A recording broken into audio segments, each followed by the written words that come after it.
When you spent years building a life with someone, you start to believe in the little promises, the whispered goodnights, the shared dreams about a future home, kids, maybe even growing old together.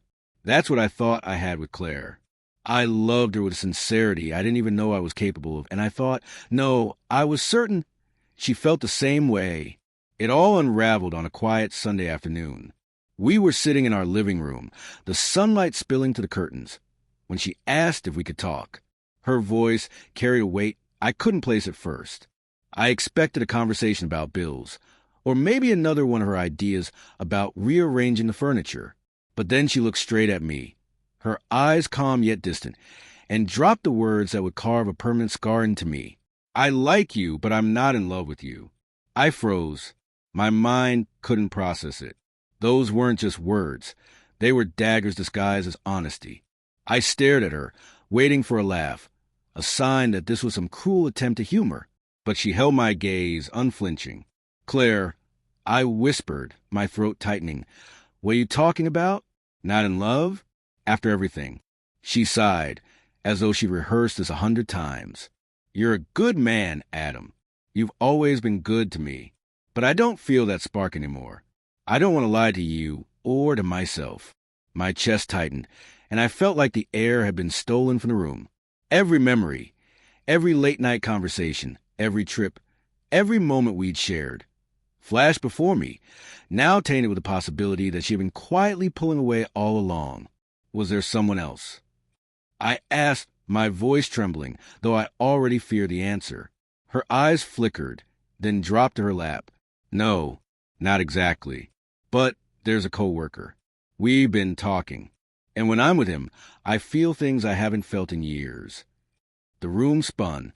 The betrayal wasn't in her words alone, but in the casual way she delivered them. Like she was explaining the weather, not dismantling the life we had built. I sat back, numb, unable to cry, unable to shout. It felt like my world had just collapsed in on itself, and she was watching from a distance, unaffected. That I remember staring at Claire, my hands trembling against the fabric of the couch, trying to hold myself together. My voice cracked when I finally managed to speak. So all this time, you've been drifting toward him while pretending with me? She winced but didn't deny it. Adam, please don't make this harder than it is. I tried to push those feelings away. I thought maybe they'd fade.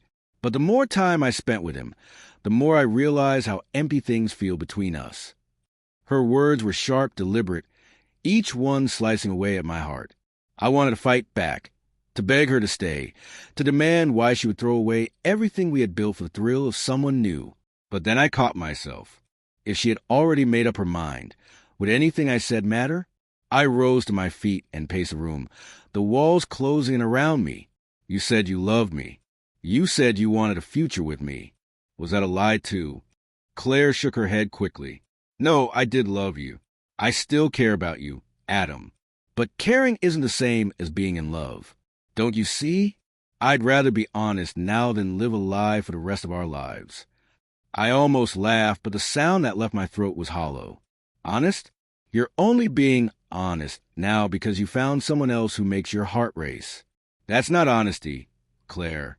That's convenience. Her lips pressed into a thin line, and she didn't respond. Maybe because she knew I was right.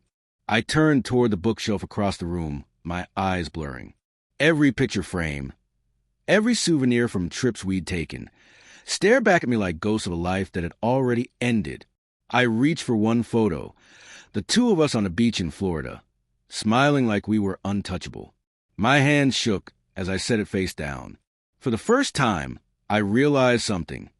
She had already moved on emotionally, and I was the one left clinging to ashes. I sat back down, the weight of silence pressing in. Tell me the truth, Claire. If he asked you to be with him tomorrow, would you go? She hesitated, her breath hitching, and then whispered, yes. That single word shattered whatever was left inside me.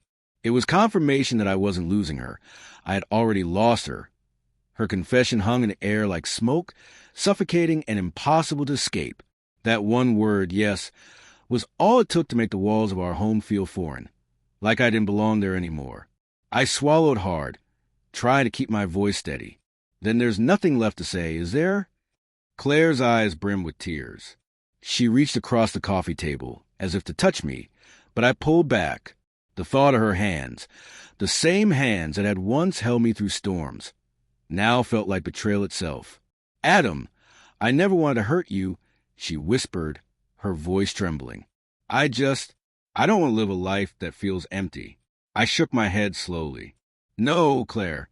What you don't want is commitment. You don't want the hard parts, the mundane parts, the sacrifices that come with real love. You want butterflies, the rush, the novelty. But that fades. And when it does, what will you be left with? Another broken heart." She bit her lip silent. Maybe she knew I was right. Maybe she just didn't care anymore. I stood, feeling an odd sense of calm wash over me.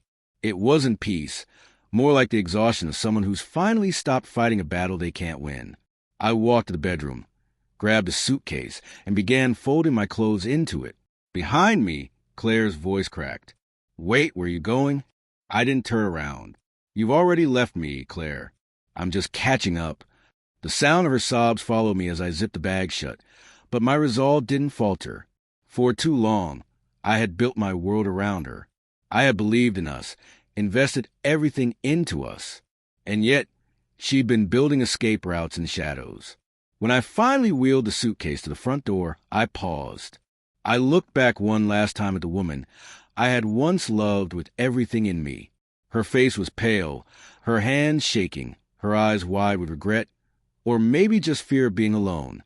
"I hope," I said quietly, "that he gives you everything you think you're missing. But don't expect me to wait around when it falls apart." And with that, I stepped out into the night, leaving behind not just Claire, but the version of myself who thought love was enough to keep someone who no longer wanted to be kept. The air outside was cold, but for the first time in months, I could breathe.